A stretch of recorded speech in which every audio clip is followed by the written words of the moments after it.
Yeah, hello everybody, welcome to Debate Hub. I am here, I am Chesh, I am your master debater. You'll notice things look a little bit wacky in here. That's because they're a little bit wacky in here. Don't worry about it, don't question. I got Jordan back with us. Listen, technical difficulties are a bitch. How are you? I'm well, when I'm asked that question, I answer it assuming I'm answering like grading on a curve of the Okay, year yeah. we're in. So like I'm great by the scale of 2025, you know? Yeah. You gotta, the context around it of like, Yeah, yeah. what's currently going on, which is kind of what we're here to discuss today, right? We're gonna hash out some of these issues, and I think the funnest way to start this will be, what do you think Canada's vibe is, and I'll tell you what I think America's vibe is, and then we'll see who's wrong.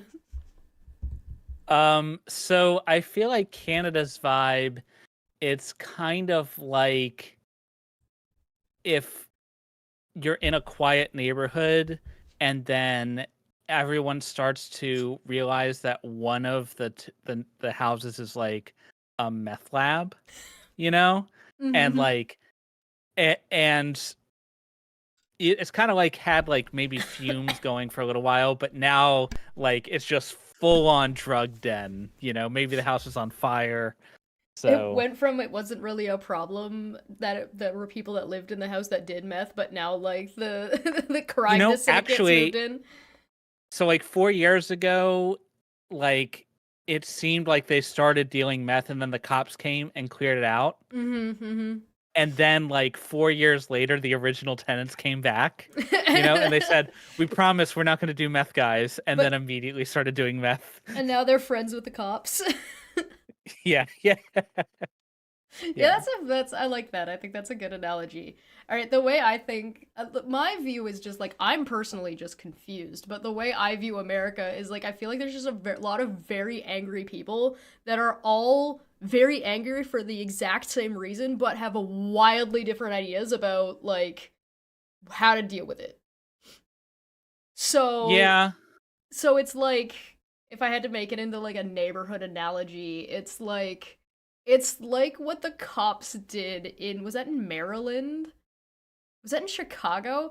I covered something recently over on the Jib podcast, and we talked about it, where like this police force of this city just bombed this residential area because there was a cult living there, and they just straight up Yeah. I bombed feel like I it. heard about that. Yeah, and I'm just like, it's that. That's what it feels like. I feel like you guys are carpet bombing a problem that doesn't really need to be carpet bombed. So among the citizenry, I think that you've got about 30% of people who like are like, we told you so. Like Yo, yeah, sure. like you know, the fascists are here. You've got 10, Mm-hmm. maybe 5 or 10% of people who are like, you know, still in denial, like that are further on the left that are still in Sure. denial. You've got 30% of people on the right who are like, "Oh, finally, we can just acknowledge that we're Nazis." I mean, whew, we've been holding in for so long, Well, you know? damn, it sure is nice to be out of the closet. Yeah.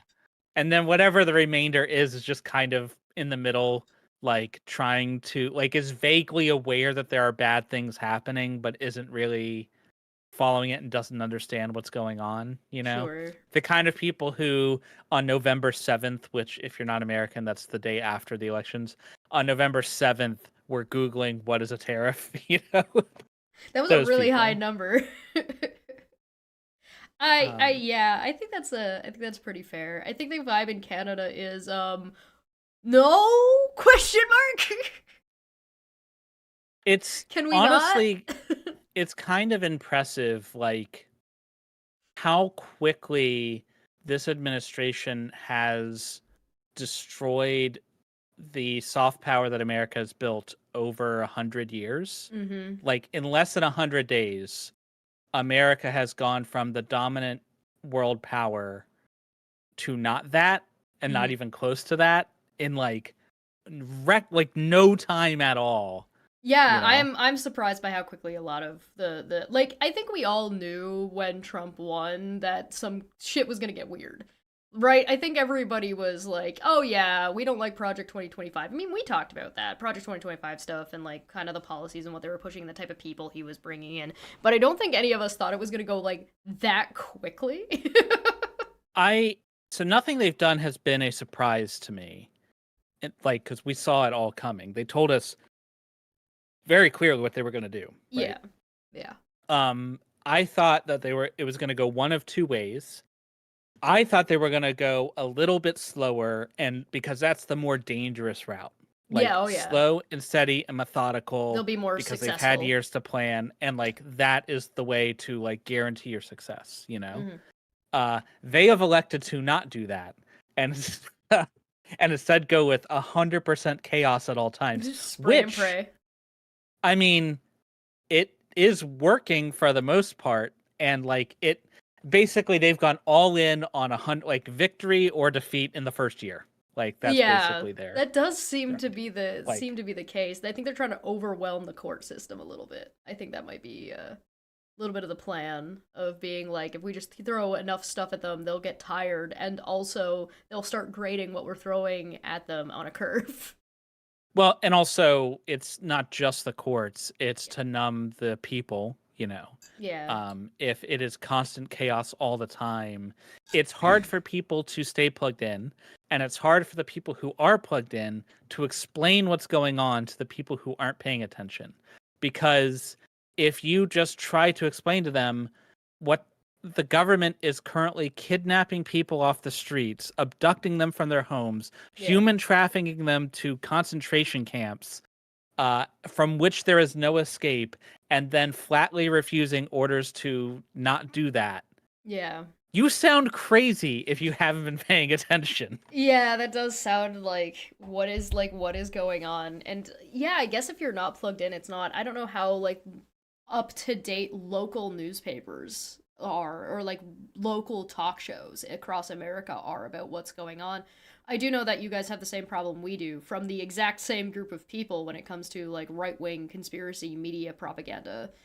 With the National Post is owned by the same people that own and a lot of the printing in America as well. It's Chatham Asset Management. It's a little hard because my news feeds, the news I am exposed to is not the same as someone who's unplugged. You know, my algorithm is very different from everyone else's. However, my sense has been that prior to the election, actually, a lot of newspapers and things were capitulating and kind of rolling over.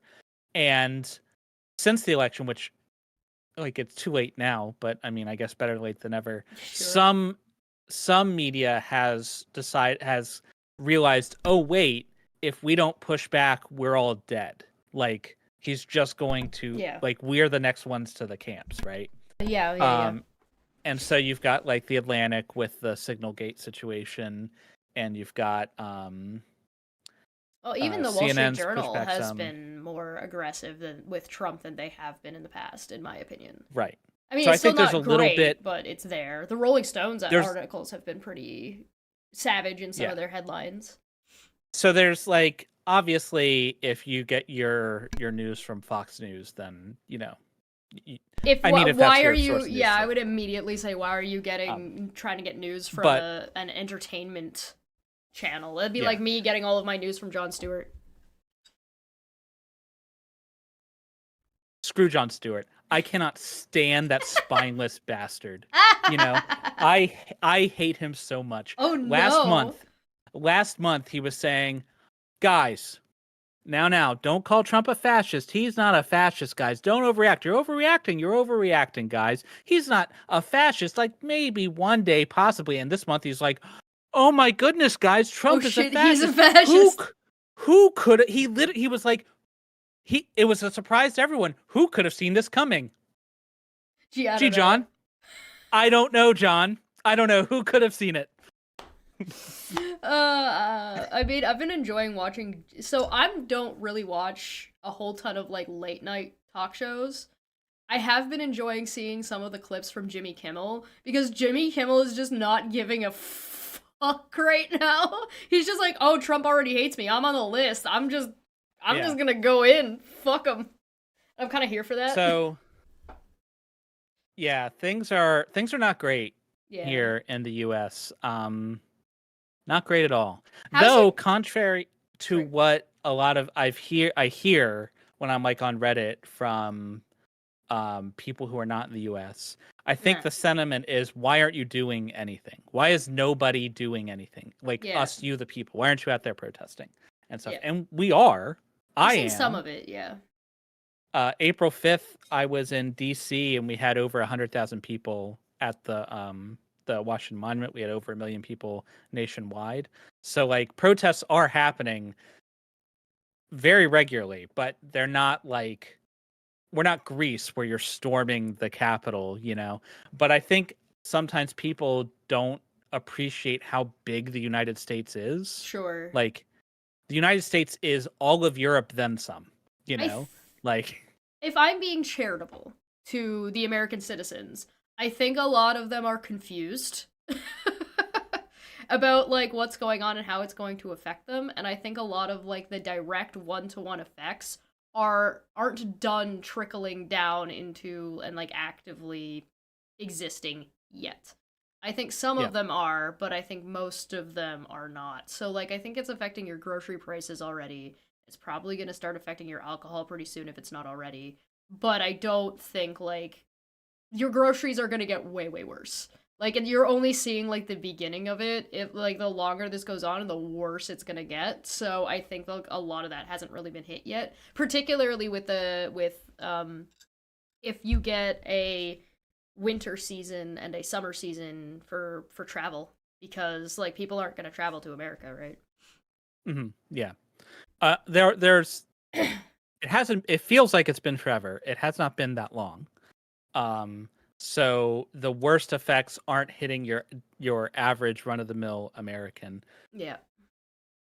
Also, like, we live in a ruthlessly capitalist society where if you don't work, you'll starve to death. Mm-hmm. And society's fine with that. Like, it's okay if you start, like, Yeah. it's fine. Nobody cares if you starve in a gutter. So like, if your protest is happening on Wednesday, I can go because I have paid time off as a middle class skilled worker. Not Right. everybody can afford to do that, you know. It So. does really seem like I said this a couple of years ago, and I said this about Canada the same time when we were doing a little bit of this kind of stuff with Harper. Like before Trump, we had our own conservative chuckle fuck authoritarian. So it was actually before you've got like 2016. So before that, before Trudeau was in. And I was saying the problem that Canadians were having was that we were too complicit about what's going on. And then I'm watching America right now, and even a couple of years ago, I was like, it's not bad enough yet. And I think Trump is sort of pushing that snowball down the hill faster, and he's gonna make it really bad a lot faster than anybody's gonna be able to keep up with. So what's going to happen is like the only time you get like these mass protests that people are like demanding or wanting from American citizens is when none of them have any jobs, none of them have any food, and we get our let them eat cake, right? So like, there's not. I think there's a sentiment now that, not that protests are useless, but there's like the levers at which people can Sure. specifically like touch their government aren't for years. Like, we Mm-hmm. only have elections every 2 years. I'm in Virginia, and we're unusual in that we have an election every single year. So we'll have an election this fall. Yeah. But for most places, their next election, their next chance to actually impact their representatives is next year, Right. which gives the fascists a long time to undermine the system, you know? Yeah. So, Dismantle it. Mm. Hmm. I have a question that maybe you can answer for me because I don't understand this. In America, I've heard tell of these alleged gun laws and and like the justification for these gun laws and them not changing or being made sure that they are what they're supposed to be so that the people can defend themselves from their governments. So governments mhm. can't do things like I don't know, abduct a citizen off the street with authorities wearing masks that are Hmm. just not telling you who they are and are just throwing you in a fucking van. Like Right. allegedly that's what it's for. So my question is I'm very very confused by one, where the guns at, and two, why are people saying in America, no, don't vandalize a Tesla building. So Like don't the use the first answer. guns. Right. So the first to answer your first question, Mhm. the Second Amendment crowd, for those who aren't in America, has typically been right leaning, though not completely, and they hyper focus on that right, which they claim is intended to fight against a tyrannical government. However, that's a lie. That's Mhm. always been a lie. It has nothing to do with that. They want guns so they can make sure brown people don't get power. That's all it has ever been. And Right. so now that you have a tyrannical government showing up, they like the tyrannical government. So, like, if this was a communist government that was taking over, Mhm. they'd be, waving, they'd be rattling their guns in the streets. But because it's a fascist one and they're fascist, it's fine, right? Um, Sure. Now, that said, right now the laws cut both ways, and gun purchases have been reaching record levels since the election Uh-oh. among left-leaning people. Actually, So, that's like, fascinating. lots of guns Fascinating. are being sold to people who historically have been anti-gun. Right. Um, I have never been. I have a AR-15 like 20 feet, like 10 feet that way right now. So like, but I'm also a veteran who knows how to use it and store safely. But Right. like, You're a uh, professional. right. So I think that's going to cut both ways. I think if things end up getting violent, there's a lot of guns in America, so you're going to Yeah, see them come out. that is one thing that I'm surprised. There has yet to be a riot. I haven't seen any riots yet or any news of riots. No quote unquote violent Well, protests. I remember part of Antifa and Black Lives Matter were called violent protests like instantaneously, but there's masses of people out there and protests and nothing so yet. part of that is because the cops aren't being violent. So Hmm. under BLM, most of the violence was instigated by the cops. Right. And so when things went violent, it was because the cops were being violent and then the crowd responded, right? Right. Right now, the protests are overwhelmingly white. And because it is mostly white people, the cops are not responding in the same way. We had 100,000 people, like I said, in DC. And I mean, don't get me wrong, there were black and brown people there. Yeah. But it was more, like I was at the BLM protest too. And it was a night and day difference, Hmm. literally, Hmm. uh, tons of old white people in this protest. Right. And so the cops were there, but Sure. they were completely relaxed. Why? Because it's a bunch of white people protesting. We don't need to be violent against white people, So there's So a lesson here, and it is if there are people of minorities protesting and you're a white person, go. Because your well, presence, if there's enough of you, will help keep that protest from escalating. yeah. The more white people you have in your protest, the less likely it is to be violent. Not because brown people are violent, but because the government is violent against brown people. Yeah, Um, what's that word? The structural racism. Yeah, we have Systemic, yeah. systemic racism all up and down our system. Mhm. So you haven't seen riots because the cops have not been violent. The Also, cops haven't it's winter. instigated riots, so there's no riots. Right, exactly. Also, it's winter, and so like there's just fewer people that are gonna go out. Yeah, the When weather's it's kind of freezing. crummy right now. Yeah, Yeah, that's one thing as that I'm as things interested in. go Yeah. on in the summer, I think the protests will get larger, especially as you have more offenses. But right now, they're mostly targeting brown immigrants. And Hmm. if there are, and so like, And educated people, educated right. immigrants, students. So there's not as much groundswell against that because America's a racist place. And so if it's happening to brown people, fewer people care. Right. Um, and some segment of the population thinks it's good, actually. So, I'm not gonna it, lie. When Marco Rubio showed up to go to, because one of the meetings was happening in Quebec, and he showed up, I really thought somebody was gonna throw like a pie at him or something. It didn't happen. He ended up landing in a place that was really secluded, but they did roll him out a tiny little red carpet that went into a puddle. Very petty.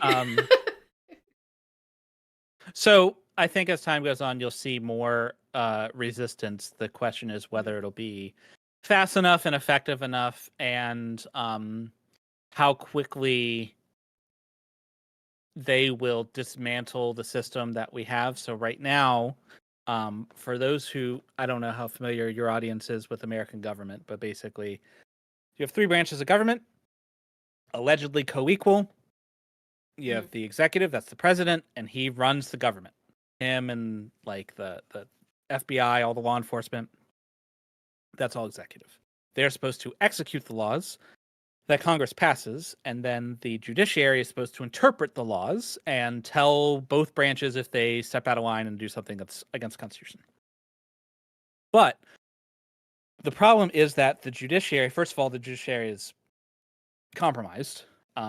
Not as completely as I had feared based on recent rulings, but I would agree. Yeah. They're certainly not exactly anti-fascist, right? Particularly not at the top. You don't feel and like the judiciary the judiciary has very few enforcement powers of their own. And so what's supposed to happen is they're supposed to issue rulings and the other branches are supposed to respect those rulings. And if there is some kind of punishment to be handed out, it is executed by the executive branch. Unfortunately, if the executive branch is the one doing the thing, then it's kind of hard to do something. Now, it's okay because we have yet another check. There's a check against the executive branch. It's called impeachment. And all you have to do is convince 2/3 of Congress that the president should be out of power, and then it's all fixed. Unfortunately, at least 1/3 of Congress is fascist. So, like... Oh, good God. It's almost like you tried to set up a game of rock, paper, scissors, but didn't quite get it right. Yeah, so if... It's hard to see where we go from here. So so far we have not arguably yet gotten into a constitutional crisis, which is what would the name they give for when there's a conflict between the branches. Right. I've seen that. So a constitutional crisis basically means that something about the way the Constitution is laid out is being violated and it's unclear what's going to happen. So the constitutional crisis that everyone expects is for the judiciary to give an order to the executive and for them to refuse to follow it. Now they have to an extent, like they have violated the orders of lower court justices, right? Right. So they but that's not quite constitutional crisis level because you could argue it away, you can appeal up. The Supreme Court issued a ruling and it was a 9-0 ruling, which how crazy do you need to be for Alito and Thomas to be on the right side of history? That's bonkers to me. But if so they issued a ruling specifically for this Maryland man who is here legally. His name is Garcia. Yep. And he was kidnapped off the streets and sent to the concentration camp in El Salvador. Now, the administration has acknowledged that they were wrong. They made a mistake. They said, well, he's not in America, so it's not our problem anymore. That's basically what they said. Yes. They said that we don't have the ability to bring him back. And the Supreme Court said, you need to bring him back. The word they used was facilitate. And so the administration said, oh, well, we'll facilitate it if the El Salvadorian president releases him. Right. Right. Now, the lower courts are fighting that. So basically, you could argue we're not quite in a constitutional crisis.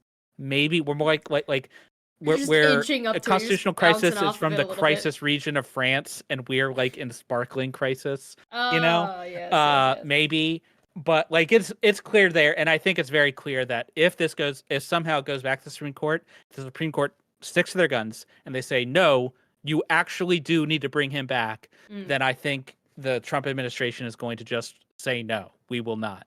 And then we will, without a doubt, be in a constitutional crisis. Yeah. The reason this is so particularly egregious is because the rights that are being trampled on are guaranteed by not one, but two constitutional amendments, the 5th and 14th. The right to due process, which is granted to all persons. And so the fear is that if you can just take someone, kidnap them off the streets with no due process, and you can do that to an immigrant, you can do it to anybody. Because that means your immigration status is only valid as long as the nearest cop says it is. Well, and also your citizenship is only as valid as the closest cop is. If you're getting no due process, you're not going to get the opportunity to show your license or show your passport or show your birth certificate. Right. So on the first, I don't carry my passport with me at all times, obviously. So if a cop arrested me and said, "You're not here legally, we're going to send you to El Salvador," and I don't get due process, then I'll be in El Salvador before anybody stops them. And then the government is saying they don't have to do anything. But like, even if I had my passport on me, the cop can just say, "No, you don't," and throw it in the bushes. If I don't have due process, who's to stop him? You know, like, and this is not a far-fetched thing. No, it's not like there isn't a history of cops doing sketchy shit and putting you didn't find that thing in that guy's pocket. Yeah. Now, April in the chat says the judiciary has the marshal service, which is true. So the judiciary can use the federal marshals to enforce their rulings.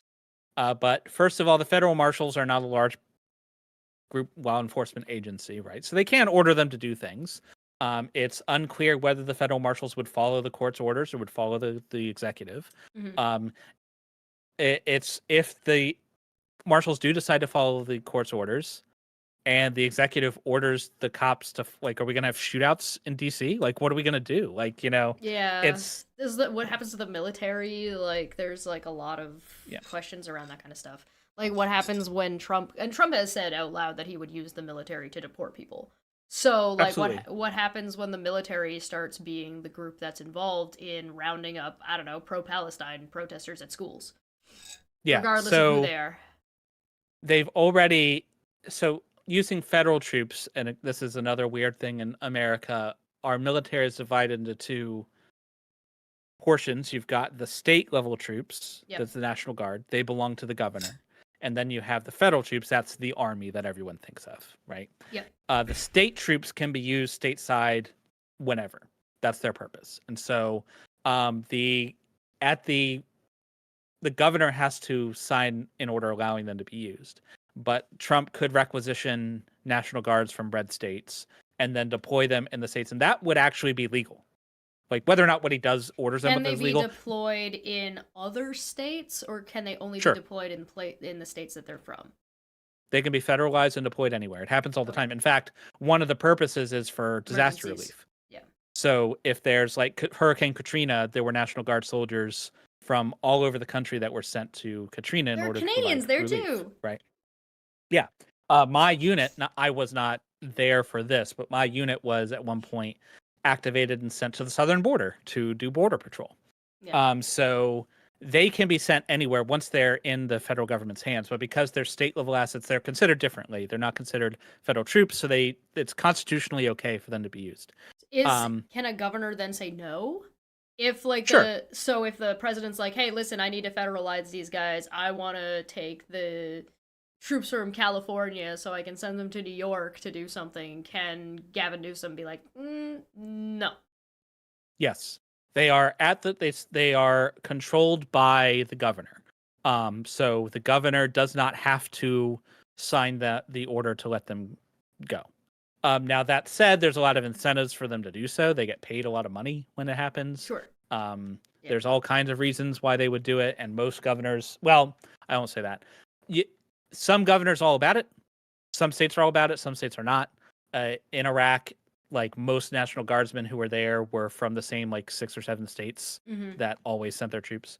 But anyways, there is a pool of military troops that could be used without needing to change or violate any norms even. Now, he could use them against American citizens in a very violent way, and that would be violating norms. But now that all that said, there are laws in place to allow him to use federal troops, but that's trickier.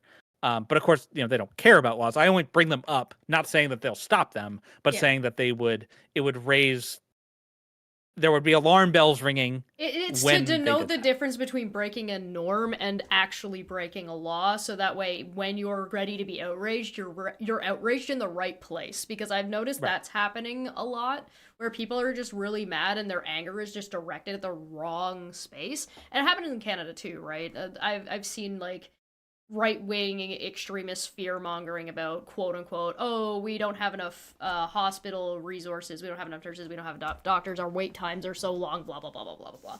But and then pointing the finger at the liberal federal government. That's a provincial issue. The federal government can do next to nothing without the agreement or without like working with the provincial government to do anything about your local healthcare. So it's like Yeah.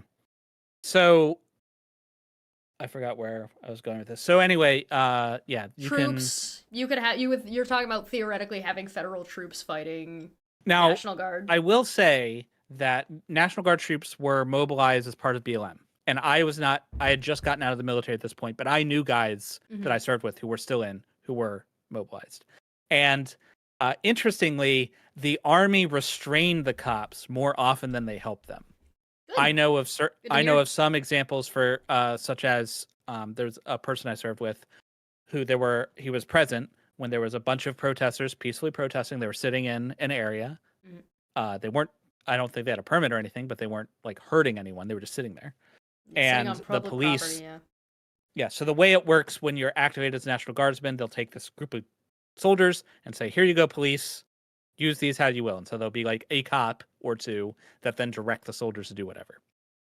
And the cops are like, hey, we are going to, you guys need to clear these soldiers out. Here's tear gas and stuff. Clear these protesters out violently. Yeah.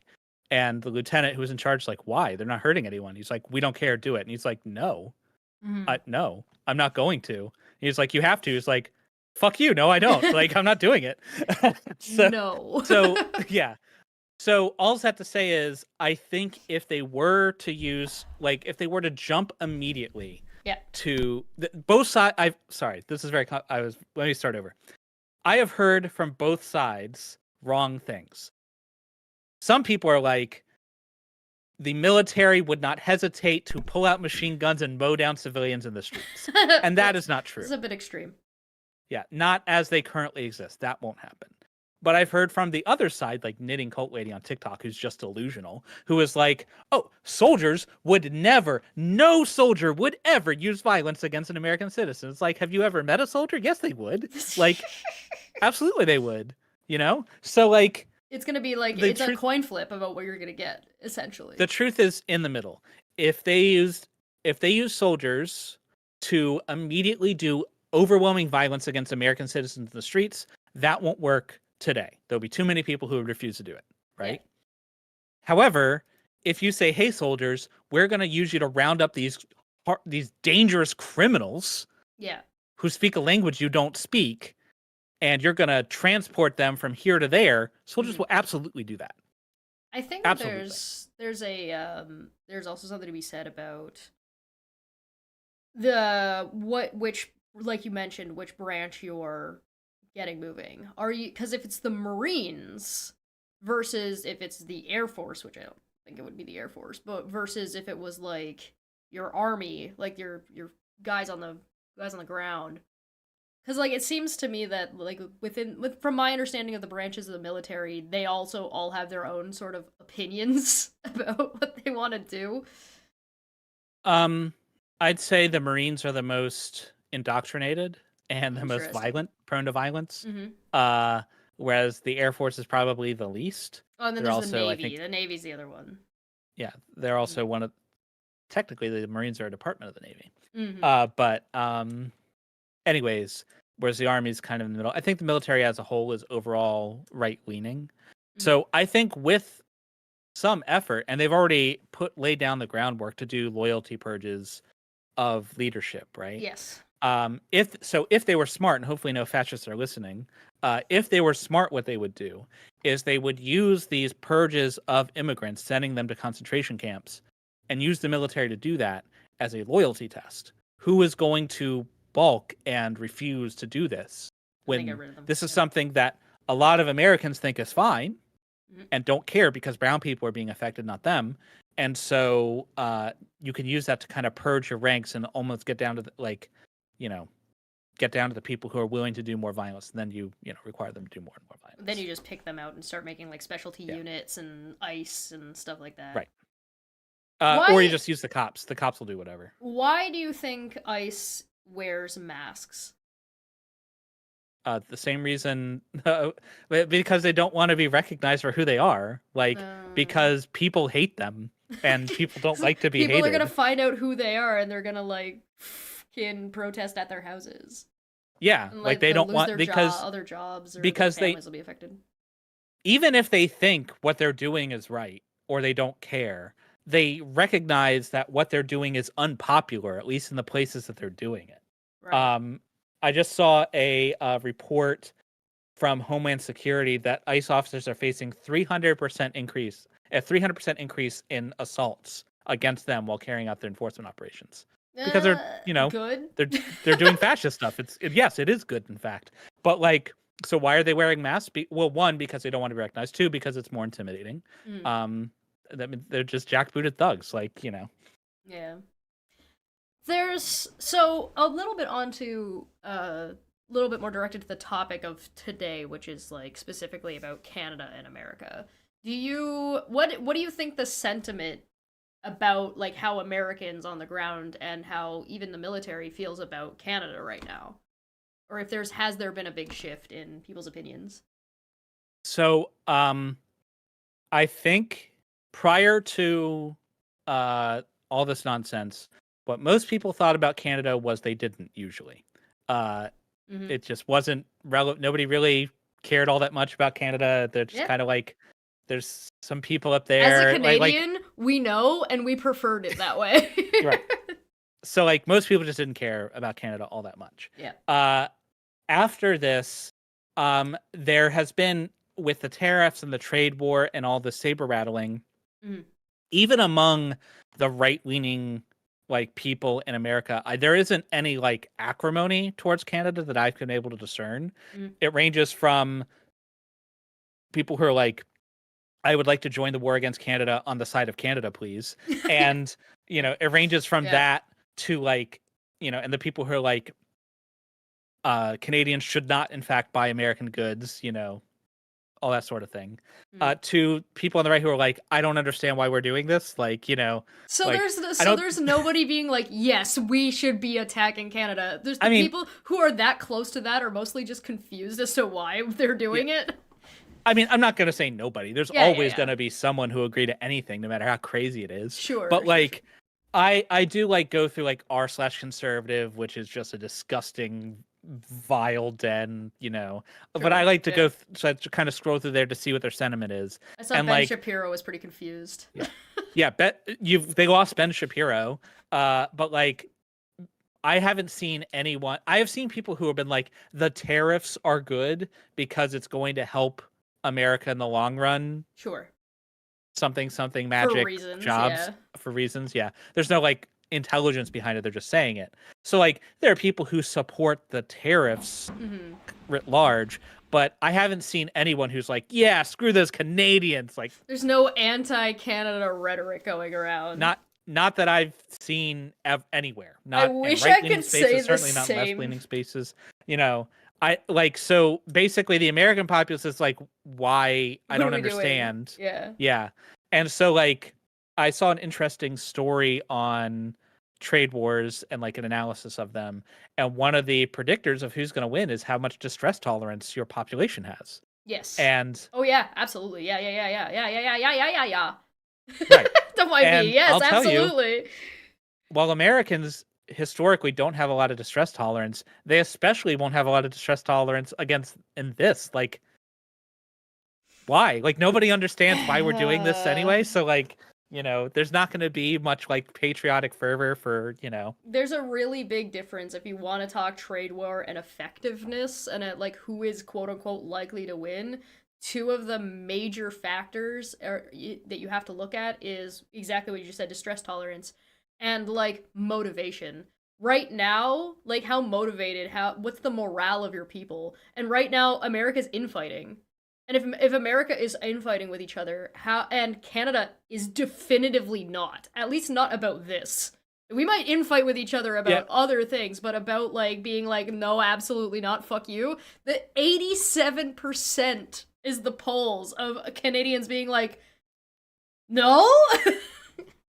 I What would if like we to say don't? you're welcome for defeating the conservative candidates in America in Canada. You know, Yay! Thank you. I Sorry, I didn't predicted wear a this suit, but I am saying thank you. not specifically for Canada, but Mm-hmm. I predicted this kind of writ large before the election. Mm-hmm.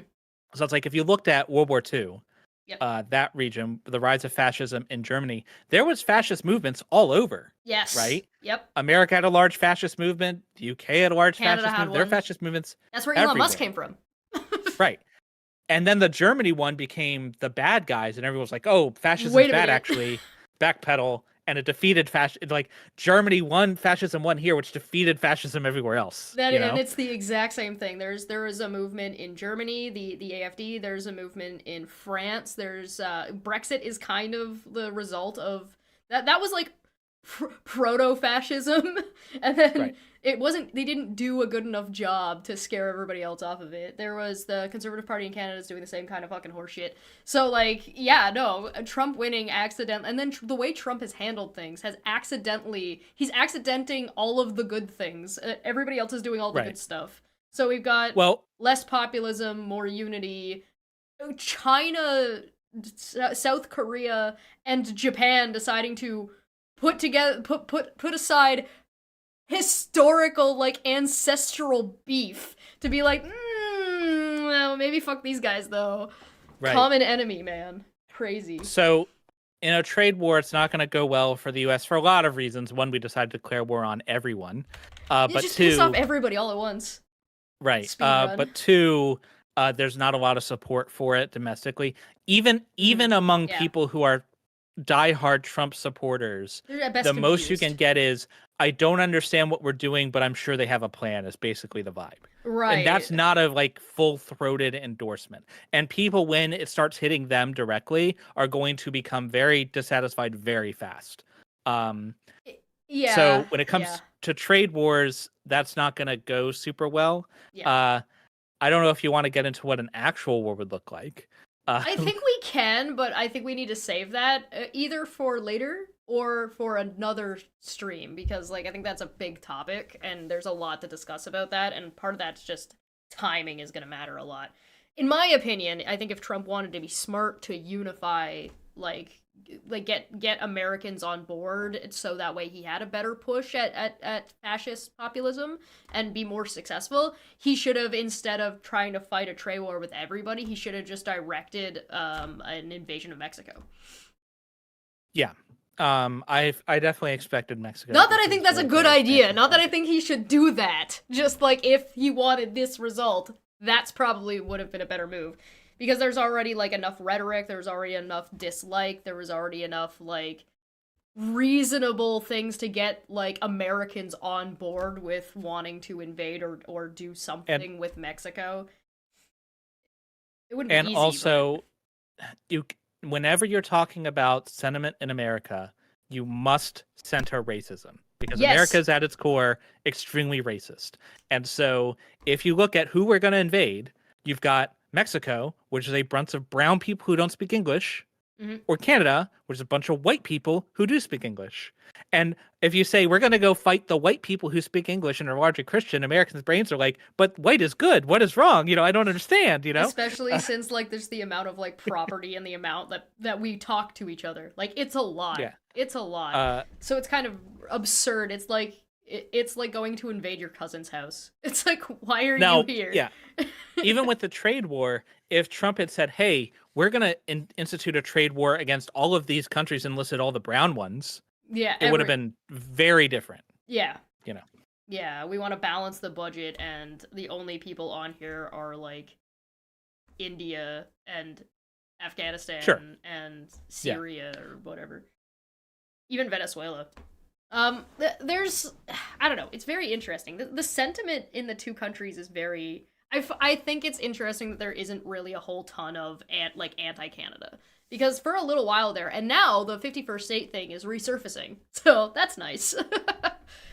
Yeah, Stopped for a so while, but that again is not making a lot of there's not much buy into that rhetoric. That so the mhm, we're still in the oh he's joking phase of that particular piece of rhetoric. sure. So there's not much buy-in for that, but like once it becomes clear that he is not in fact joking, because he's never joking, he fully intends to conquer Greenland and Canada and Mexico. Mhm, Once mhm. it becomes obvious that that is his actual intent, then you'll get your cultists who will support it.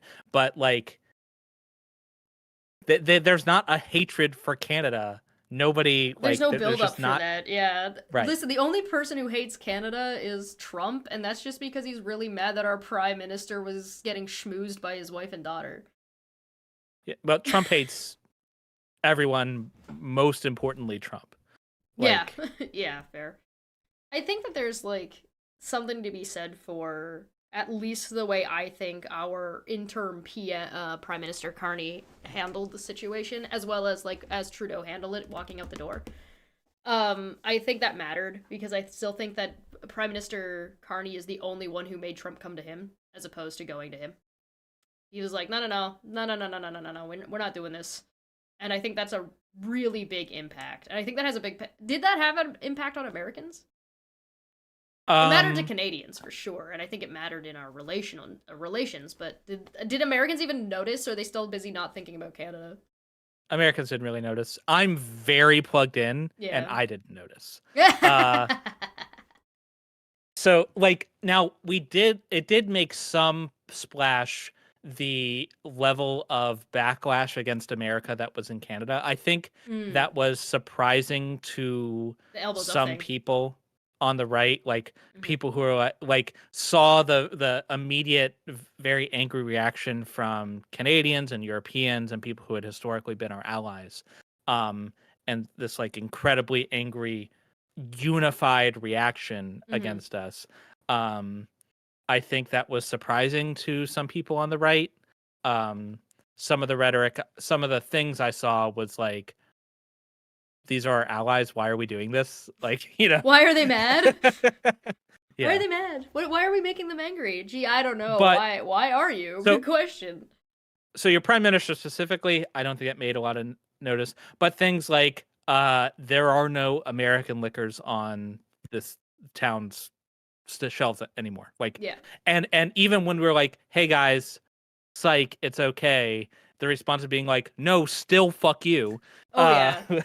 I think that um, is something because Americans don't notice Canada a lot and haven't noticed Canada for a long time, which again, I want to point out, that's to your detriment, but also intentional. Like we're fine, like keep doing that. We're great with that. Keep ignoring us. It's fantastic. It's perfect. But I think one of the things that Americans don't know or really understand about like Canadians' attitudes is very much a no fuck you. So it's not just a no, it's that fuck you after the fact. And that fuck you like echoes like like it's not, it doesn't go away right away. So it's like we're petty, I think is what I'm getting at. Like we're petty and we will in fact hold a grudge. So it's one of those what I'm worried about. And like I'm not worried about it in like a oh no, oh my god. I'm worried more of like long-term effect kind of way. Even with the tariffs being gone, even with new agreements in order, even after Trump is gone, even if you guys did like a whole structural fix to ensure that nothing like this would ever happen again, I, depending on how long that takes, your products in Canada are going to remain never, ever being at high value anymore. Like, they're not going to be bought nearly as much as they ever were, especially the alcohol. yeah, I mean, I'm a little worried about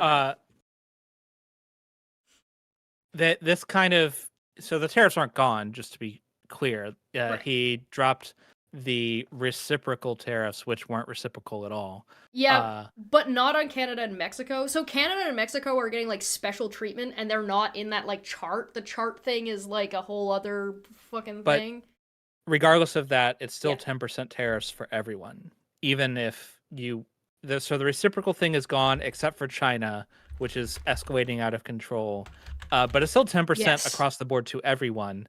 And that is a huge tariff, Yeah. which is going to have a massive impact. And then there's like But the yeah, even if specifically the automotive industry has like a specific tariff on it, and then Canada and Mexico are both, I believe, at 25 carte blanche right now.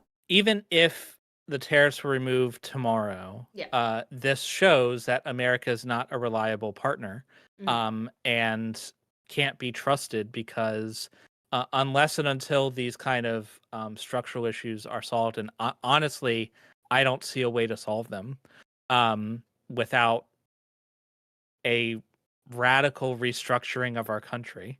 Uh, Yeah. I wouldn't trust America to do anything because you're always one election away from a fascist dictatorship. Yeah, and that's scary. As like just even as a citizen, that would be scary. Like, so I really don't want our conservative guy Polyev to win this next election. I honestly would rather see him like buried in the dirt where he belongs. Yeah, I want him to lose worse than Harper did at the end of Harper's thing because it's all it is them just trying to claw back again. But I think I think this race would have been a lot closer had Trump not what he did. Trump doing what he did and the liberals being able to take that and use it. Something I want to point out, and I've said this on this channel before, but I'll say it again real quick. If you compare America to Canada and compare the way each of our parties, left and right, have sort of handled this fascist populist movement, it's been very different. So you guys had Democrats in power. We had so both our countries had the left in power while this movement was like this wave was coming through, right? So you guys got Trump, we've got Polyev. However, Polyev is a career politician. Like he's been a politician his entire career. He's never done anything else. He delivered papers. Like that was it, like as a teenager. Trump ran as an outsider and as a businessman, right? Our left has and brought up Carney after removing Trudeau, so they got rid of the old guard that everybody was tired of. They didn't try to run him again. They got rid of the old guard. They brought in Carney. They're running him as an outsider and an economist. So not quite a businessman, just to lean off of that, like we're just here to make money, and more into this highly educated, very specialized field. And the left in America ran a corporate Democrat. I don't think that mattered You don't think so? because um, the Democratic Party, we're not a socialist. It's not a socialist party. Yes. There is no socialist party in America, Mm-hmm. and so Biden and Harris were the most progressive like candidates that had serious chances of winning since FDR. Like if That's you actually depressing. look at their policies Mm-hmm. for America, they were incredibly progressive. Um, not like AOC levels, but AOC is not electable in America. You know, Right. so like um I but I don't think it would have mattered Mm-hmm. who ran. I don't think there is a candidate that could have ran. I don't think if Biden had spontaneously combusted immediately and Harris had ran unopposed, I don't think it would have mattered. I think that um the fascist movement in America has been building for too long and they are very unified, whereas the left in America is not unified at all. And not really a Um, left. well, it's not. If you put us in another country, we would probably be centrist. But like in Right. Yeah. America, there's only It is one left. left-leaning party, and it's the Democratic Party. Yeah. Um, but I don't think it would have mattered who the Democrats What if? What picked. if? What if? Biden spontaneously combusted and Obama came out. Would Obama have had a chance if he was allowed to be elected? Do you think?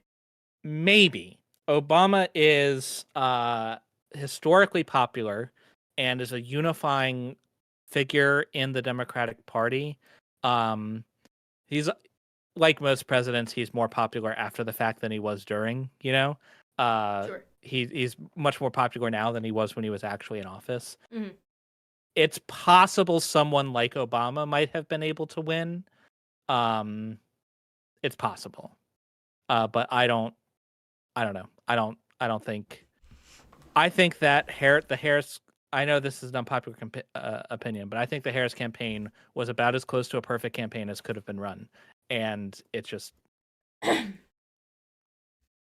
it's a It is sign what of it the times is, that and Trump had too if much steam. well, he appeals to a certain segment of the American people who are very excited about the idea of Mobilized. returning to power, right? Yeah. And so part of fascism is always hearkening back to this mythologized past, right? Mhm. This mythical past that is better, you know? Yeah. And what they mean is people like you were in power and people who aren't like you were not. And so he's selling this product to a certain segment of the US population, and there isn't a competing product on the other side. Like Mhm. the other side's argument is, well, we're not fascist. And Orange Man bad is not. I've been saying this the whole time. Orange Man bad is not a policy, and this is one of the things that I'm enjoying about watching the Canadian politics, because right now Polyev and the Conservatives, their whole argument is the Liberals are bad though. Their whole argument is just Liberals bad. They don't actually really talk about policy changes too much, and some of the policies that they talk about are actually very radical, like things like policing, things like healthcare. Some of the stuff that they're proposing is like housing, is like buy 20 houses, get one free. Like that's a radicalized extreme position, and it makes no fucking sense to anybody that you're talking to. But on the liberal side, they barely talk about the conservatives. They mention them once in a while just to throw some shit here and there to be like, this guy doesn't have his security clearance. But it's very like pertinent to talk about that security clearance. So it's a weird back and forth, and it's interesting to see the difference between like how it's been handled in Canada versus the way it's been handled in America. well, so the left has, if you look at the way that the campaigns went, Mm, the left was like, here is a detailed plan explaining why our side will be better for you yeah. and why that side is evil and fascist, right? Mm. And that was just too confusing and not compelling. Wasn't Like, well I don't, communicated, yeah. well, it's not that it's that it's tied too much to reality. You can promise anything you want if you're willing to just lie. That's So true. like Trump just said, "Oh yeah, I'm going to tariff everyone and it'll give you a whole bunch of money And and eggs will be everybody will get a affordable. puppy Make eggs and affordable again.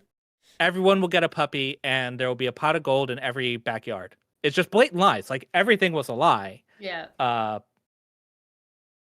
but Everybody's so going to get April, just hookers and I blow.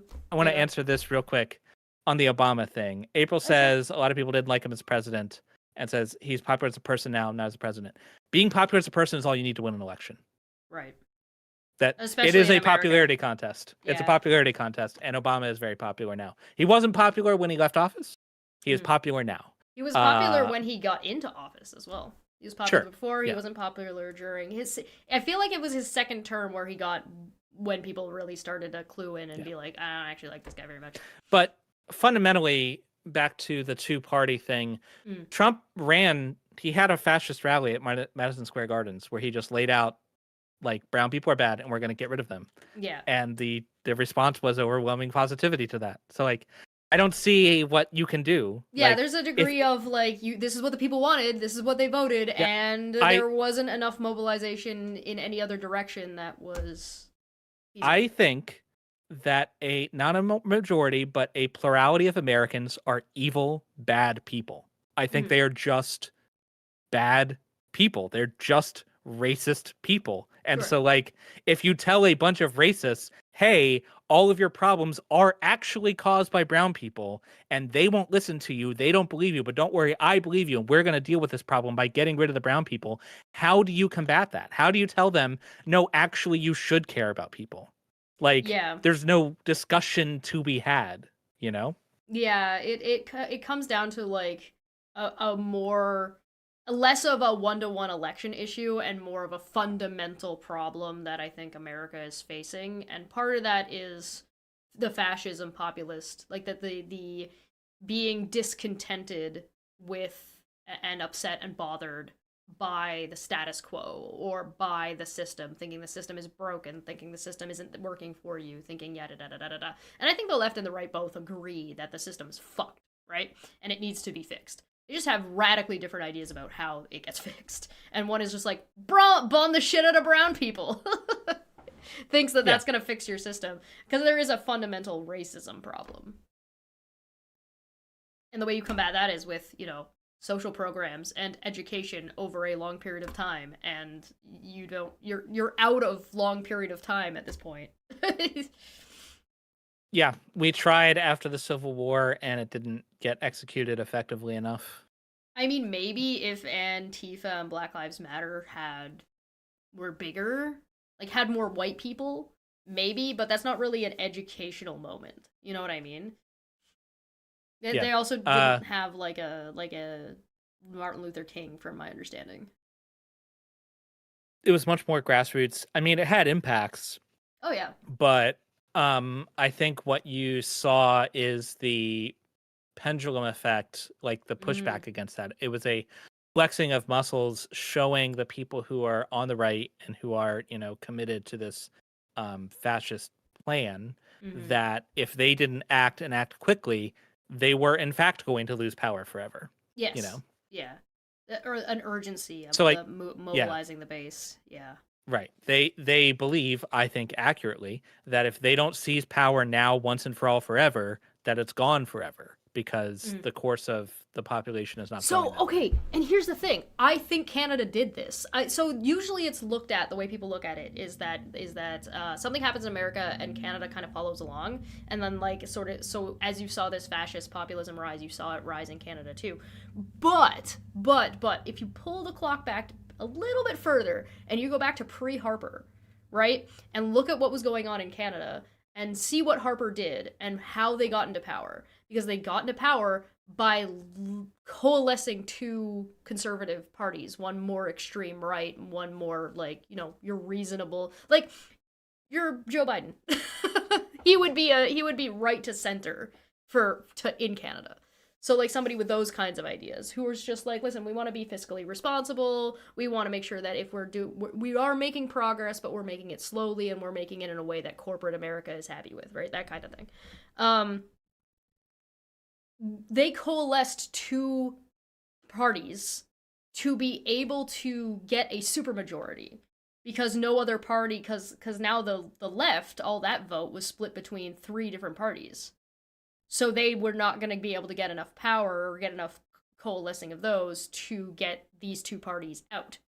So they got a supermajority, had a supermajority, and then lost it. And they fought really hard to keep it at the end of Harper's term, because Harper was the one doing all this dismantling. He was selling off our conservation areas. He was wiping our weather data. He was destroying our economy. He was making housing not affordable. He was selling out to rich people. He was doing all of the things that Trump is doing right now. It was impactful, and we were complicit about it, which is what I was mentioning before. It doesn't have the ripple effect that America has, because we're Canada and nobody notices us. But for Canadians, we're still dealing with those effects. But when he lost, he was in power for like 2006, 7, 8, 7 years? Maybe? Don't quote me on the 7 years. I think it might have been 7 years. When he finally got out of power, the Conservatives lost so fucking hard that they didn't even get the opposition. So because we have multiple parties, if you have to have a certain number of seats. And so the Liberals super duper won, then the NDP was just below them, and the Conservatives were in the dirt. They almost got like kicked out of being a party. And so they spent the last 10 years clawing their way back to being a party again, had a 20-point lead, started to come back again, and then we switched leaders, which undermined, like the Liberal Party switched leaders, which undermined all of the slander that they were using to claw back up, because it was all like, oh, Justin Trudeau sucks, Justin Trudeau's the worst, blah blah blah blah blah blah blah. COVID happened, blah blah blah blah blah blah. They would have slipped, but they slipped so far now because Trump came in and started doing the exact same things Harper did. Like, we don't remember, like, we don't recognize this shit when we see it. So realistically, in my mind, I'm like, no, Canada made this Trump mistake already, and we've been through that. It just isn't as impactful to the planet in the same way that, like, America is. Now, I think that if America held elections again today, Mm-hmm. it would not go well for the right, to the Republican Party. Right. But America doesn't hold elections today. They're not going to be held for 2 years. Yeah, there's a bunch of almost, spot so. elections, and they are not, despite Elon Musk throwing as much money as he physically was fucking capable of throwing at that one judge in, what was that, Wisconsin? Wisconsin, yeah. Yeah. Even in Florida, there were 2 special elections in Florida that the Republicans did win, but they won by single digits in places where Trump had carried by 20-30%. Yeah. So I don't know. Yeah, But and to be clear, when we kicked them out, 10 years of liberals, and now they're fucking mad about it. They're like, the lost liberal decade is what they're calling it. And it's like, oh, Jesus Christ. yeah. So I don't know. We'll see. Fantastic. If I were to make a prediction, Mm. I do not think that America will have another meaningful election. I don't think we're going to. I think by 2026 it'll be too late. I hope I'm wrong. I think that the elections that will be happening in my state in 2025 will still be free and like free enough that they won't be so distorted. But I don't think we'll have another actual election again in America. I think the last one was in 2024. I will ask a clarifying question then to that. So one of the policies that's being put forward is that you have to have a matching birth date on your a matching last name on your birth certificate to be allowed to vote. Would that being implemented be a factor in what you're considering as to why it wouldn't be legitimate? Yeah. That Because... and similar policies, because so I don't mean in 2026 elections won't happen. I mean, Russia has elections. So like, right. yes, there's going to be an election, but you can have legitimate. Yeah. I don't think it will be a legitimate election, because you'll have things like that where they disenfranchise voters and make it difficult enough, because our elections are always very small margins, right? If you swing an election by if I could wave a wand and swing every election by 5 points to the left, the Democrats would win every election. Right. Like, that's how close it usually So it's is. really impactful if you take out, for example, women, because a lot of women do not have the same name on their birth certificate as they currently have because they got married. But at the same time, the people who are going to be more easily overcome that are going to be richer and whiter. Yes. Like, if you have a passport, you'll be fine as long as that passport's recent, and who are likely to have passports? Rich white people. Yeah, because it's expensive. As compared, because it's expensive in the United States to get. Right. Yeah. And so you'll have things like that. Things like what happened in North Carolina recently, where the Republican, oh, yes, left-leaning judge won an election to be appointed to the Supreme Court, but she won very narrowly by like 800 votes, so very small. And the judiciary that exists, which is Republican, said, actually, these 65,000 votes from these blue counties, we're not sure they're good. They need to be so the voters have 2 weeks or a month or whatever it was to come in and say that they are actually who they say they are. And that's just like, that's not going to happen. Like, you can barely convince Americans to vote once. They're not going to vote a second time. And so it'll be things like that that will end up making it not a meaningful election. So are you suggesting to me right now that the Republicans are setting up and prepping to steal elections across the board? Yes. The Republican plan is to never have another election that matters. That is the Republican plan. Now, whether or not they'll be successful remains to be seen, but that is their plan. Right. Well, and I think it's, again, harkens back to something we were saying before, is that they might not be successful this time, but again, they tried this in 2016. Trump was doing these things in 2016. So he's doing them again. What is going to happen in the system that ensures this kind of stuff doesn't happen before? Realistically, from my understanding, Trump never should have been able to run again. No, but the group of people that would allow, so the whole system relies on everyone basically acting in good faith. Yeah, You need to have enforcing. it, but if one of the parties is so ideologically committed that they are willing to just say the rules don't matter, then the rules don't matter. That You makes know, sense. the Constitution is not self-enforcing. Right. So if the Constitution says, "Hey, if you engage in insurrection, you can't be president anymore," but the judiciary and the legislative branch says, but he can though, then that's it. Like that's it. It doesn't Right. matter. Mm.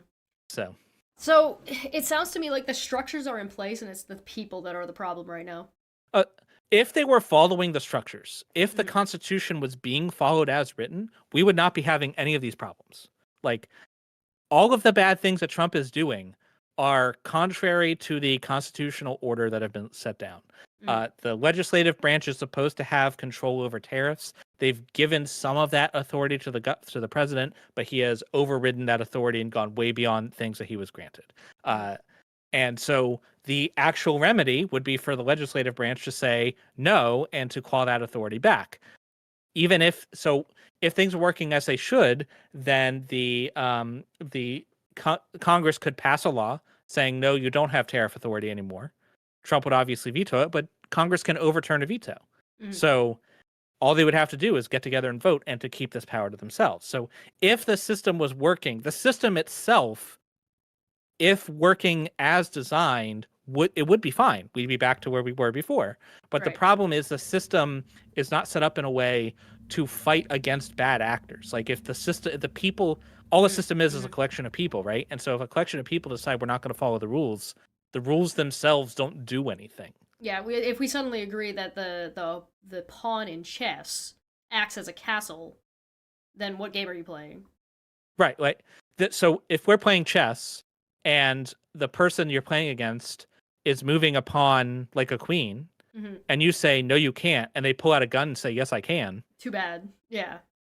I What do you mean do? they're violating the rules, but what are you going to do? Yeah, Like how are you going to win the game? And that's the right. question I think that the Democrats are wrestling with right now, and what the people of America are wrestling with. How do we win the game if the Well, rules are arbitrary?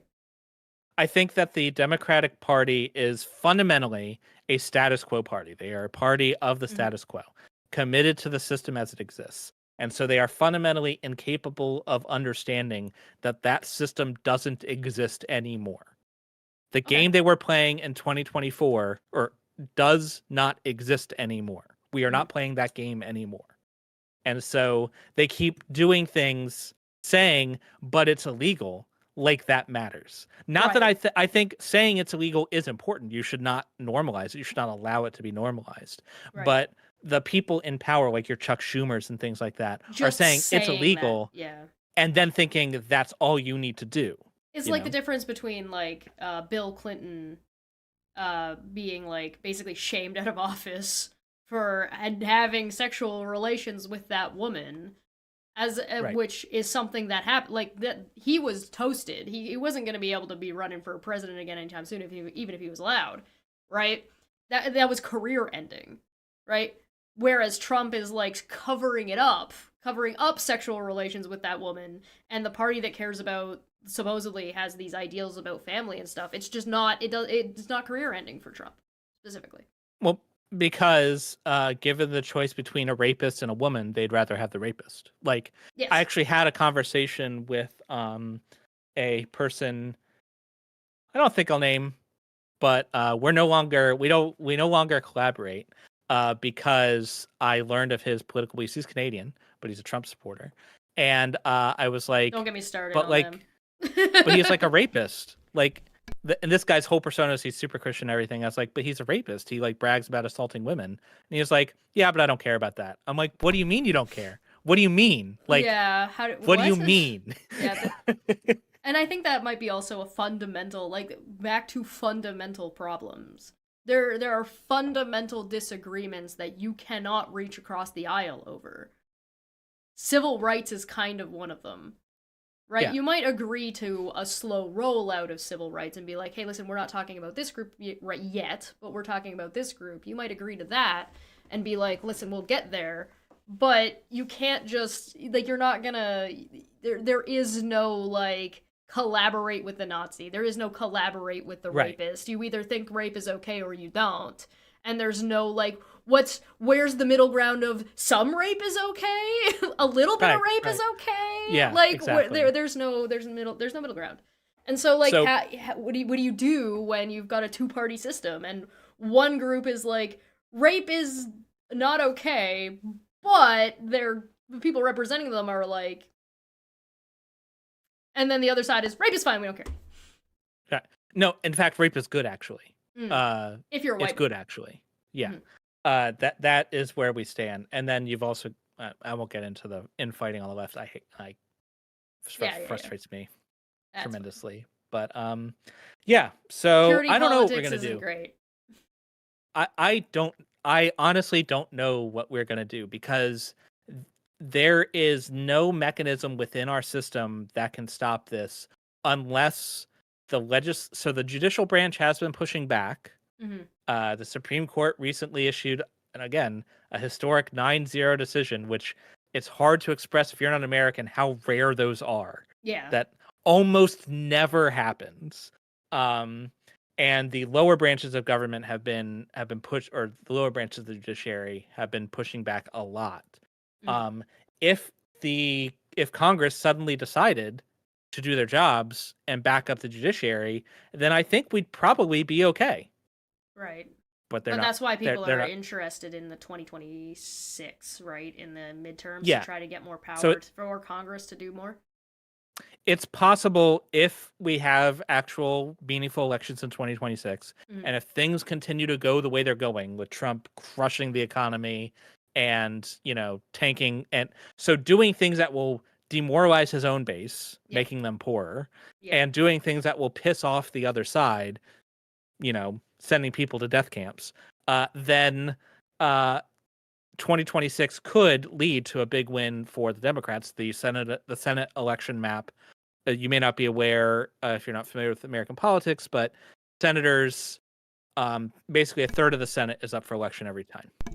Mm. Um, and so which senators are up for election really changes what the map looks like. Last time, almost no Republicans that were vulnerable were up for election. So like Right. the map was basically hopeless for Democrats, no matter how good it went. Whereas the House of Representatives, every single one of them is up every time. So if we had a blue wave and we took majorities in the Senate and the House, then there's a lot that they could hypothetically do to slow things down. Now, of course, you can always say, well, what if they just don't listen to them? But there's a Do difference they trust them? between Yeah. the executive, like, saying they're not going to follow the law, that say a Trump a judge is an activist judge and we're not going to listen to him, and an act of Congress. Like, again, it's not that act of Congress is self-enforcing, but you have to sell that to the populace. You have to sell it to the people There's who more are pressure. executing your decisions. Like, there's Yeah. more pressure to follow that sort of thing. I think that there's something also that is, will you trust the Democrats to do the thing? And I think that is a matter of messaging. And the messaging right now is a couple of things that I think are really weird. So, like, there's the Fight the Oligarchy tour, right? Your Bernie Sanders and your AOC, which are basically fascism bad, oligarchs bad. Mm-hmm. I don't disagree with that. And then you have your Chuck Schumers and you have your Adam Schiffs that are kind of taking a little bit of it. Even Gavin Newsom taking Gavin Newsom's like just doing a whole different thing. I don't know what he's trying to do. Gavin Newsom is going the Tulsi Gabbard route and deciding that maybe maybe fascism is actually okay, guys. Let's talk Maybe about it's it. cool. But I'd push back on Adam Schiff, because Adam Schiff has been pretty vocal against Trump and Musk and I calling know them he's what they are. been against him. I just don't think that he's doing the same thing as like your AOC and your Bernie Sanders. I think that they are more popular and more bombastic than Adam Schiff is. So I think he's saying the same things. He's just not going on a whirlwind book tour. But Fair. like you even got run of the mill politicians like Cory Booker, who is Yeah. not a super left-leaning politician, but is doing like big splashy things that get headlines, which is good. Mm. But yeah, there's too much of the party like the Chuck Schumers who are like telling the left flank of their party that they're overreacting and, that sort of thing. Decorum is the most important thing. I think the biggest takeaway in the differences between Canada and America with the way that this fascist populist, like, just destructive, because like that, and that's what it is. This is destructive. Trump and Polyev do the same thing, have the same talking points, and all of their talking points are about destroying and ripping things down, and Canada's broken or America's broken, and we're gonna make it great again, and we're gonna bring it home, blah blah blah blah blah. And I found like the most effective thing is to not cave into the rhetoric and instead be like, here is an actual left position. I think America would actually benefit from an actual leftist being allowed to exist. I think that America would benefit from that. There's no way America is going to allow someone to whom the title Not of anytime socialist soon. can be credibly attached Mm-hmm. would like that's just fatal in American politics as it currently exists. Now, if we go through this fascist dystopia Yeah, that's what I mean. and Yeah. we go through wading through rivers of blood, then people might have less of an appetite for right-leaning politics, and then maybe things will be different. Yeah, that's what I mean with the Harper thing. Like, that's what we did. We waded through this fascist fucking authoritarian bullshit. It was a little bit easier on us because it was his first time and there wasn't a whole lot of structural like damage already done to allow him, so he had to jump through a lot of hoops. He did do a lot, but he still had to jump through those hoops. But then again, when they lost, and they lost hard, and they lost on progressive things. They lost on socialist ideas and talking points.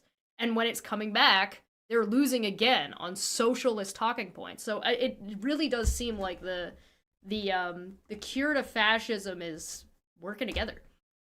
Well, the Overton window in America is not nearly as far to the left as it is in Canada. Yes. But it was until recently moving progressively further to the left. The idea of universal health care was an actual conversation that was happening, whereas 20 years ago that would have been a poison pill, like you would have been run out of town if you had even suggested it.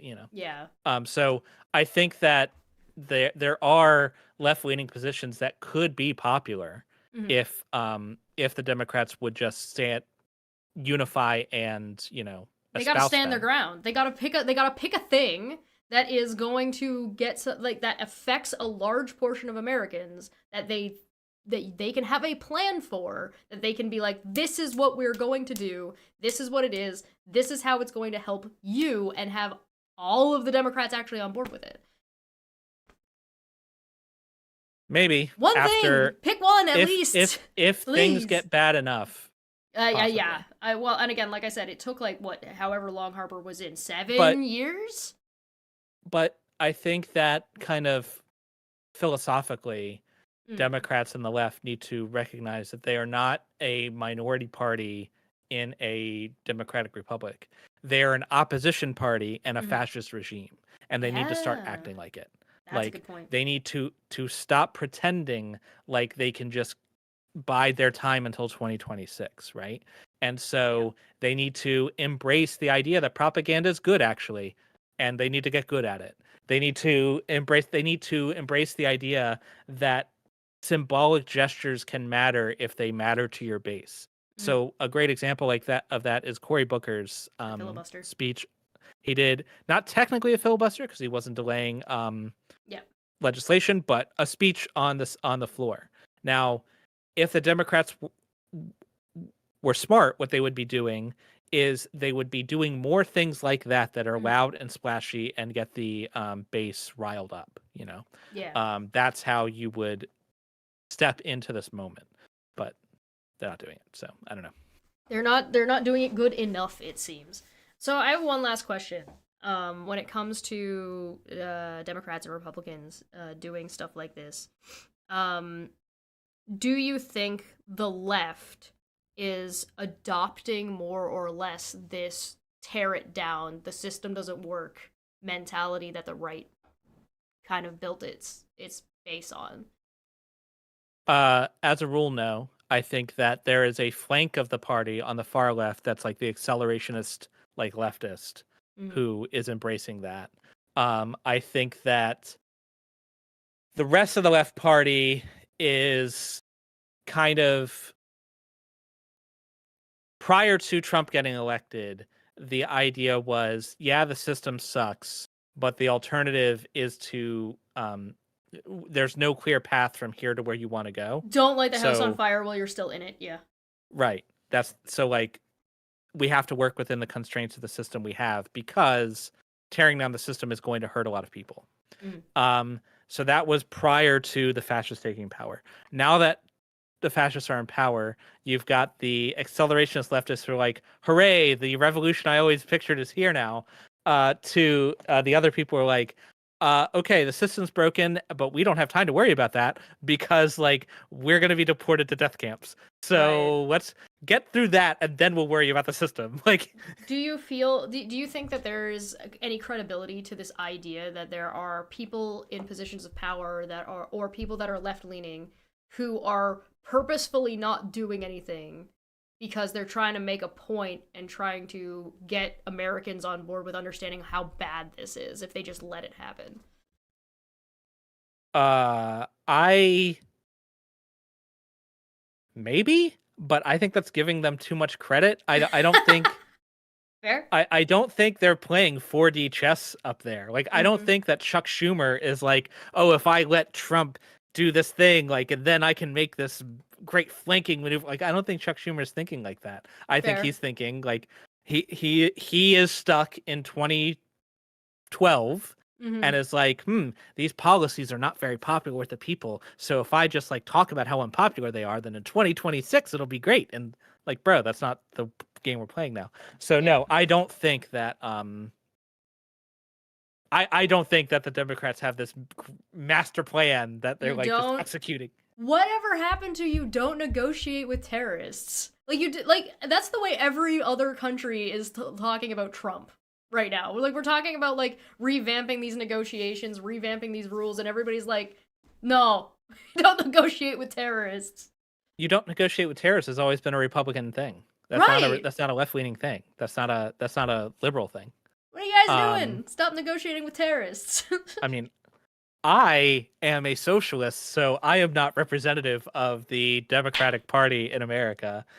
So you know, I've been calling my representatives and being like, I don't care if the law is dedicating a park bench. If there is a Republican sponsoring it, you vote against it. Period. Mm, mm. No collaboration with fascists. Nazis get no votes. None of them. And you do literally everything you can do to slow things down as much as you can. Yeah, no, I But think I'm on board with that. I think that's basically what you don't capitulate to a child throwing a tantrum. You don't right, capitulate to a narcissist. You can't right. work with Trump because he cannot be trusted to even remember that you worked with him on something 20 minutes ago. Well, in order to work together, you have to have some kind of common ground, some kind Mm, of shared goal that you are willing to work compromise around. together Yeah. towards. You can compromise on some kind of value. There is no overlap between the two visions. So you have the Republican Party who just they hate America. They hate America. They hate the Constitution. They hate everything Mm, that is fundamentally America. They are opposed to it, whether mm, it is equal rights for all people, whether it's protection under the law for everyone, no privilege given to Christianity or any other religion. These are fundamentally American values that mm. are enshrined in our Constitution, and they hate them and don't want them to exist. And so, Right. like, if you're dealing with people like that, there's just like, how can you work together with people like that? I don't see how you can. No, I think that's fair. We should wrap it up there. Thanks so much for joining. This was great. I appreciate the chat. There's a lot to think about and a lot to do. It's just one of those If things. if I could say just one thing to people who are outside the US Mm, looking in, yeah, um, it's that, help. well, most people in America, I think that there is a large minority of people who are enthusiastically in favor of Trump and everything he's doing, Mhm. right? Yeah. They are not the majority, though, and there are just as many people who are violent, very much opposed to what's happening, but we're not the ones Vehemently. in power. Yeah, right. So, like, not everyone in America is your enemy. I know I agree our government sucks, right? I Yeah. totally agree. So me and the people I represent, we are 100% on board with your boycotts. You should kick us out of NATO. You should, in my opinion, you should literally make a barricade around America and just like no trade at all. Build a Just wall. make us an island. Build a wall, right? Yeah. Make us a pariah. That's what you should do, in my opinion, you know? Yeah, I think that there's like a degree of that isolationism that America's doing to itself, and all of the other countries are like, okay, yeah, do that, fine, and then just working around it. But I do think that like the way Canada is handling it, I think does two things. One is that I think it gives a little bit of hope to the American people because it's like, this is how you deal with this. This is how you do this. Just do the things we're doing. It will help you. But also, like, the policies that we're putting forward are ones that do benefit your side of the coin of what's going on in America. So, like, targeting specifically red states when it comes Yeah. to our tariff responses, things like that, as well as working with automotive industry stuff. But I would appreciate it if, as much as you can, if your efforts would attack the idiots who voted for this and not the people who didn't. That would be great. I I understand if we're collateral damage. I get it. But if you can, it'd be awesome if you hit Kentucky and not Virginia. Kentucky's roasted. First off, Kentucky absolutely roasted. Bourbon done. They are struggling. Like we are the biggest buyer and money spender in Kentucky when it comes to alcohol in Canada. So with that all off the shelf, Kentucky is crying real hard. The other thing is, yes, no, absolutely, you're 100% right. And the thing that's being targeted by Canadians that is specifically targeting rural areas, that is specifically targeting red states, that are specifically targeting the people who voted for this, pot ash. And that's gonna hurt everybody, but it's gonna hurt some people a lot more. But we'll see how it goes, I guess. I mean, who do you think's gonna win? Ultimately, the I know who fascists I'm are going voting to for. lose because fascism is and always has been a self-defeating ideology because it always consumes itself. Like Mm, right now, they make an other of the brown immigrants, but they're not the last ones. Like yeah, it once they're all gone, they will find another one, and then they yeah. will find another one, and another one, and another one. Like the definition of us will progressively get smaller and smaller and smaller and smaller until eventually it excludes everyone and they lose. Like that's just Mm. how it works. So like they're going to lose, but how many people are they going to kill along the It's way? a matter of time, yeah. How long is that gonna take? And it's the same with like I've seen Canadians being like, "Oh, we can't win this trade war because America's bigger than us. They have more money than us." Meanwhile, the stock market's crashing, the dollar is crashing, and it's like, do they have more money than us? We have money in their banking system. We have a lot of the resources, so the raw material as opposed to the finished product, which gives us a major edge. But So it depends on how long yeah. it goes, realistically. I don't want to get into it at the 11th hour. Basically, Yeah. if we had decided it's America versus Canada 1v1, mano a mano, then Mm-hmm. America can win that trade war. Mm-hmm. America has decided it's America versus effing everybody. Well, no, you can't win So, that. yeah, if America was trying and being smart about it, they would have a far better Well, chance than what's happening right now, that's for sure. if their goal was to win, Yeah, then yes. That's right. not their goal. Trump's goal is not to end up with America being more powerful. That's not the goal. The Mm, goal is not to make the economy good. The goal is to enrich himself and his friends personally. That right. is the goal. And so if you look at it from that thing, the tariffs are good. Why? Because it crashed the economy, which makes it easier for oligarchs to buy things. Right. They don't care. Elon Musk has plenty of money. It doesn't matter. He can lose 9/10 of his fortune and still be a billionaire. It doesn't matter to him, right? So the market crashing does not matter to the rich, but it does reduce the power of the poor, right? So if you just divorce, like, you just have to remove the idea that Trump is doing anything for America, because Trump doesn't do anything for anybody but Trump, right? And so Trump's trade war is not to benefit America, it's to benefit Trump. Well, he's got this idea of himself that he is America at this point, and he's sold that to his base, in my opinion. But you know, all right. Thanks so much for joining us. Links in the description. You want to tell people where they can go find you and what you talk about and what you do? Yeah, so when I'm not complaining about fascism, which I do a lot, I run the channel Reason to Doubt, which is a channel on skepticism, which I think touches all of life, including politics. So I do content over there about atheism, because I happen to be an atheist and I think it's interesting. So I'm doing a series on apologetics for babies, where I'm going through, like, there's this pastor this theologian who is doing, like, a lecture series for teens, and I'm going through that. I also somehow became the Shroud of Turin person on the internet. I honestly don't know how it happened. It just kind of did. So if you're interested in that at all, I have a bunch of stuff about that. Yeah, really, I'm a Shroud of Turin channel that occasionally does other stuff. And you are also on Top Hats Off, playing Star Trek with me tomorrow at 8 p.m. Eastern Time, if you're around for 8 p.m. Eastern Time. I am the executive officer on the Kongzi. Can I say it? Kongzi? Yep. And Chesh is the captain. So we'll see. My character is a Trill, who is a hard-bitten soldier, veteran of wars with the Klingons. So I'm a no-nonsense cat lady.